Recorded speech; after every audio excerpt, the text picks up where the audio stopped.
How's it going, guys? It's Aubrey from Weather Storm 5000. Today is September 28th, 2019, and I hope you all are having a great day. Enjoying the nice weather we're having, depending where you are. Here in New Jersey, it's pretty humid, pretty warm. Enjoying the weather and just enjoying my Saturday on this beautiful day, and I hope you guys are doing the same too. But we're gonna take a look at the Atlantic hurricane season, and as of right now, it's pretty quiet for the most part, besides one thing, which is Hurricane Lorenzo. We obviously had Karen that was just north of Puerto Rico a couple days earlier, but that dissipated because the wind shear was just too much for Karen to handle, and it pretty much disorganized the area of low pressure to the point where it's non-existent at this point. The You could see that the remnants of Karen is right around this area, and you could see there's no real definitive area of low pressure anymore, thanks to the strong upper level winds that steered away a lot of the warm core from the low pressure area, and as a result, there's really no more definitive low pressure in this area. We do have areas of thunderstorms, but as of right now, it seems like Karen's dissipated and doesn't have a chance to recover from that. The wind shear is currently light in this area, but the problem is that since the low pressure system since there's a lack of definitive low pressure within this area, it just is gonna have a difficult time developing. And as it continues its check on west, these thunderstorms, it's gonna encounter more wind shear and more dry air. That's just by the Gulf of Mexico right now, but other than Karen, which dissipated just north of Puerto Rico, we have Hurricane Lorenzo, which is currently a 125 mile per hour Category 3 hurricane, and it's in the middle of the Atlantic, just spiraling. So this hurricane would be a major worry if this continued on west, but fortunately, we do expect Lorenzo to take that check up northward because of a weakness between the ridging in this area, and we have a trough that will just dip far south enough to where Lorenzo will find its way out to sea and pretty much dissipate and turn extra tropical before it reaches Europe later within the week. So looking at the computer models, what the GFS is stating. So here's the Lorenzo currently, and Karen would be right around here. There's a high pressure right here, but you can see there are strong upper level winds in this area. That's gonna affect Karen's development. But even though the winds are light right now, there's just too much wind shear to just outside of it that it's gonna encounter, so it won't really develop any. So those thunderstorms won't really develop into anything just north of the Caribbean islands. So Karen's not worried, but here's Lorenzo. There's a high pressure right here, and there's another high pressure right here. But you see this small southward dip in the jet stream between these two ridges of high pressure, and as we continue to track it, you could see that this high pressure won't be strong enough to steer it back. We have another small area of high pressure that's bringing winds from east to west, and that's gonna prevail the winds against Lorenzo from going to the west. So we're gonna see Lorenzo have a difficult time making his trek on west, and then basically get absorbed by the jet stream within the next 4 to 5 days, and then weaken by the time it reaches European, which is right around the France area, United Kingdom. But it's still gonna be a 987 millibar storm, so this might be some small storm to watch over the next couple days. And I'm going 5 days from now. The strength forecast could definitely change for Europe, but as of right now, it doesn't seem to be any major threat to land Lorenzo. And other than Lorenzo, we literally have nothing in the Atlantic, which is quite a surprise because we're in one of the most active parts of the Atlantic hurricane season,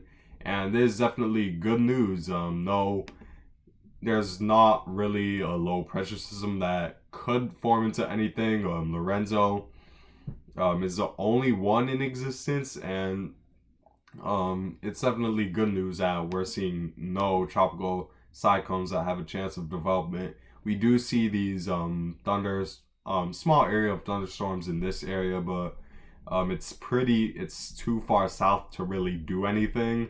Usually low pressure systems need to be a little bit more north um, to develop into anything, because when it's so far south in the northern hemisphere near the equator, there isn't the Coriolis effect is a lot weaker in that area, and as a result, there's gonna be less rotation for low pressure systems to really create winds of rotation and to create like a strong area of low pressure, because the Coriolis effect just isn't strong enough to rotate a lot of the winds towards the center of circulation. So we don't expect anything from this. We do have a small upper level low in this area, but it seems to be moving towards the west, and it's gonna and it doesn't really it hasn't been really showing evidence that it's going to develop a surface low pressure system, so not worried about that.